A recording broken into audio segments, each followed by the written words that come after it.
special guest joining us, Brian Hedge, who is an experienced supply chain manager at Flowserve Corporation.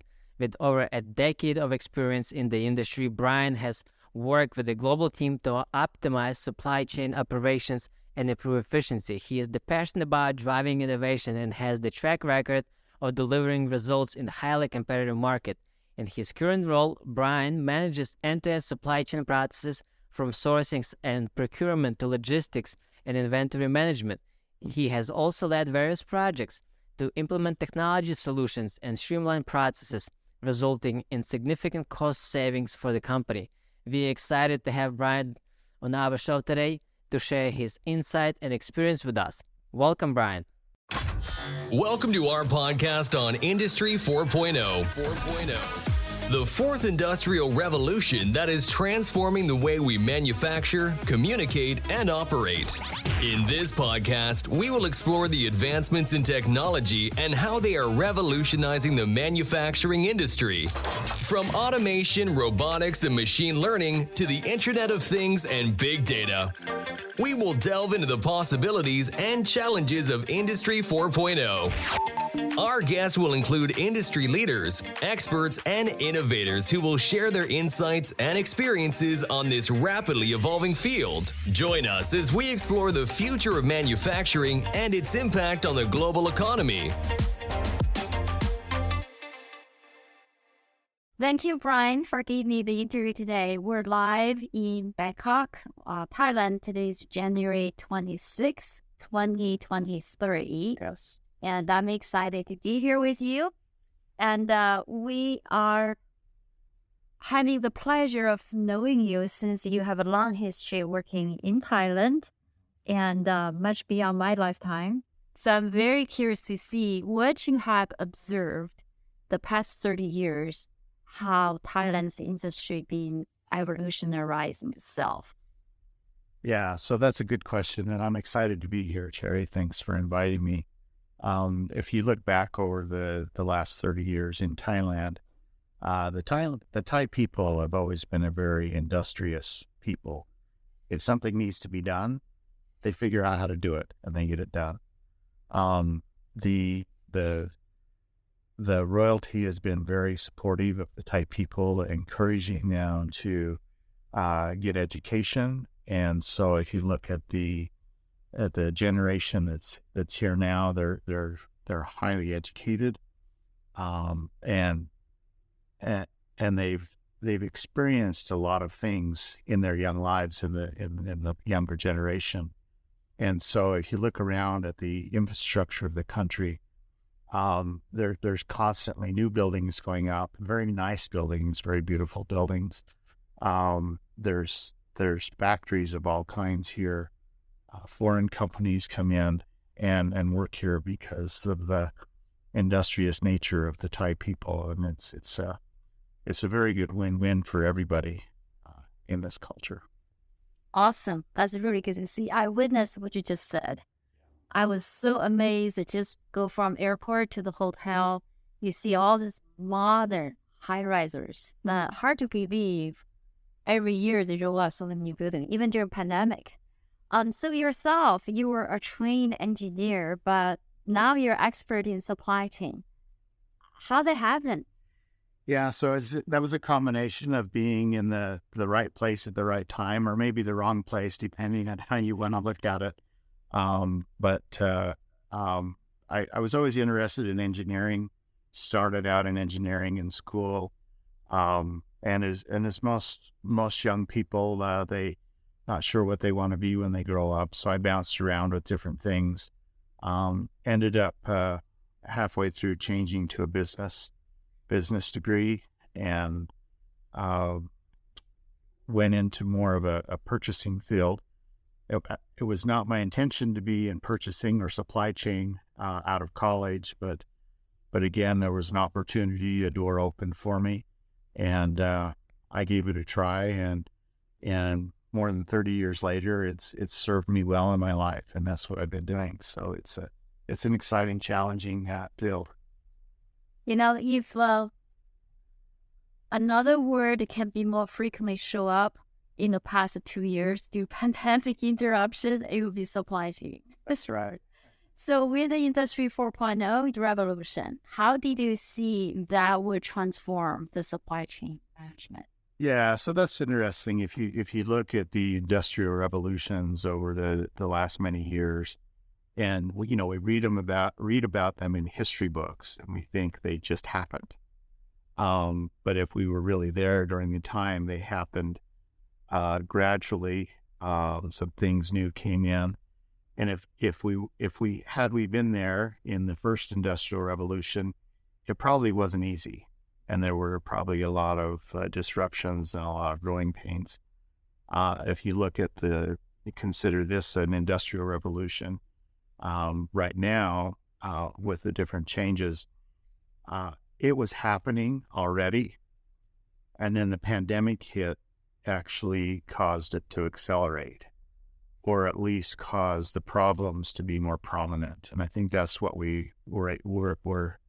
that's what we're seeing now, is really just a result of something that was already happening, but then disrupted by the pandemic that caused more supply chain issues. We use the word supply chain kind of freely, and most people don't really understand what that means. They say, "Oh, supply chain, that's a problem, isn't it?" But they don't really understand what they're saying, and so it's quite interesting to listen to people.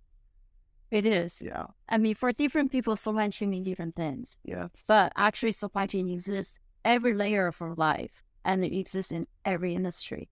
For people doing janitorial service, or people in the high-tech industry like semiconductor.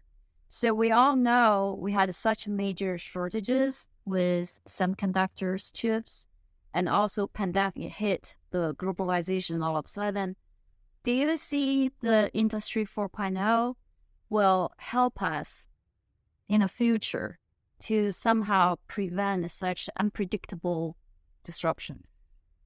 Yeah, so I think Industry 4.0 is like we said, is a transition that was happening, and had it been able to happen more slowly without the disruption, we would have been able to continue to put the infrastructure in place, and we would have still seen some disruptions, but they wouldn't have been so dramatic of disruptions. And if you look at what's going on now, is we've accelerated some of those things.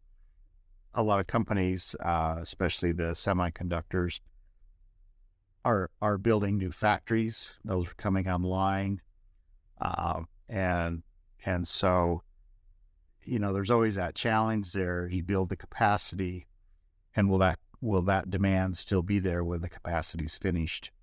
And right now, the demand is still there, and so I think it'll level itself out in time. How much time that will take, I don't know. But, some people thought it would have been taken care of a year ago, but here we are still in the shortage of supply on a lot of things. A lot of those things are self-imposed shortages. People think, they hear, all you have to do is put the word in the media that there's a shortage, whether there is or isn't, and all of a sudden there is a shortage because people, they hoard products, and then they buy products that they don't need, and then they have inventory that they don't need, and then somebody that really needs it can't get it. Very sad. I mean, globalization has been a great progress for 2 decades now, but with this pandemic, everything has to make a new shift. And one of the things is nearshoring and onshoring. Have you seen Industry 4.0 helping us to retransform ourselves, not out of globalization, but better for the nearshoring? Yeah, I think you're right. The push has always been globalization and buying things from other low-cost countries and so on. There has been a swing back to more onshoring, but I think that in my opinion, is more of a panic reaction of the pandemic. They realized that things were so far away, travel was restricted, and different things like that. So that's the quick reaction is, well, we better bring it closer to home. I'm not sure that is the right answer long term, because that's a very short vision response to a situation. It's always nice to have things close by in a supply chain, but really the world becomes smaller and smaller every day. And with communication and the way it is, transportation, travel, I think long term we'll be back to the globalization. But I think one thing that has come out of this is we've realized that we can't necessarily continue to do things the way we've been doing them for the last 50 years. We've had to make some adjustments. The different programs and ideas for the last 50 years, we just need to change our way of thinking, come up with something new, and we will. Yeah, absolutely. So there has been some geopolitical tensions between, say, Russia and Ukraine and China and the U.S. How does all this impact your world? Yeah, so anytime there's a geopolitical tension, wars or other sanctions from different companies, there's always a disruption. And even if you're not in that country's market or buying in that country's market, there's still a disruption. If you look at even just the transportation of things, and the disruption with the containers, the shipping containers, that's the logistics is a living organism, and it flows through different countries. If you look at the ships, they load the containers and they go to this country and pick up and drop off, this country and pick up and drop off. And anytime you sever one of those legs of the transportation, you're disrupting the entire program, the entire thing, the living organism of logistics. And so, yeah, there is a huge impact when you have that geopolitical tension in the world. And I hope it is resolved soon. Yeah, speaking of that, the younger generation could be lost if they grew up in the era that we just got a major pandemic, we had a major war. How do you see the younger generation perceive their future choice of career? Do you think supply chain is a good choice for them? Yeah, so that's a good question. With supply chain is back when I went to school, that was never, I want to be a supply chain professional. That was never an option. Nobody really knew what that was. They actually do teach that in colleges now, supply chain logistics, different things like that. I think you have to look at your personality and decide if that's something that you want to do as a supply chain professional. With supply chain, nothing is ever really done. I'm working on things that I started 30 years ago and not even with the same company now. And so if you have a mindset of, I've got to start a task and complete it, put it away, supply chain is probably not for you, because you're always doing something. Something's always changing. You're working on 10 different things at the same time. And so if your mind works that way, then supply chain is maybe something for you to look at. It's a very rewarding career option. It's different every day. It's really a problem-solving career. And if you like solving problems, that's a good opportunity for you. So ongoing challenge. If young people excited for ongoing challenges, then they should pick supply chain, yeah? Yes, for sure. Awesome. So what other excitement you see that Industry 4.0 will shape your industry? It's interesting, Industry 4.0, with the different AI technology and the different in the automotive industry. And my opinion is maybe a little bit different. It's we are making ourselves very comfortable with the technology now and this industrial revolution happening right now. And that sometimes raises a concern for me is we have to be careful that we don't kill ourselves comfortably, because if we get too comfortable, we tend to lose our ingenuity and our ability to solve problems and to react to situations. And we get too comfortable if we were ever to have, you look at the pandemic we just had, and you can decide whether it was really bad, medium, or really not a big deal, but it caused so much chaos and panic.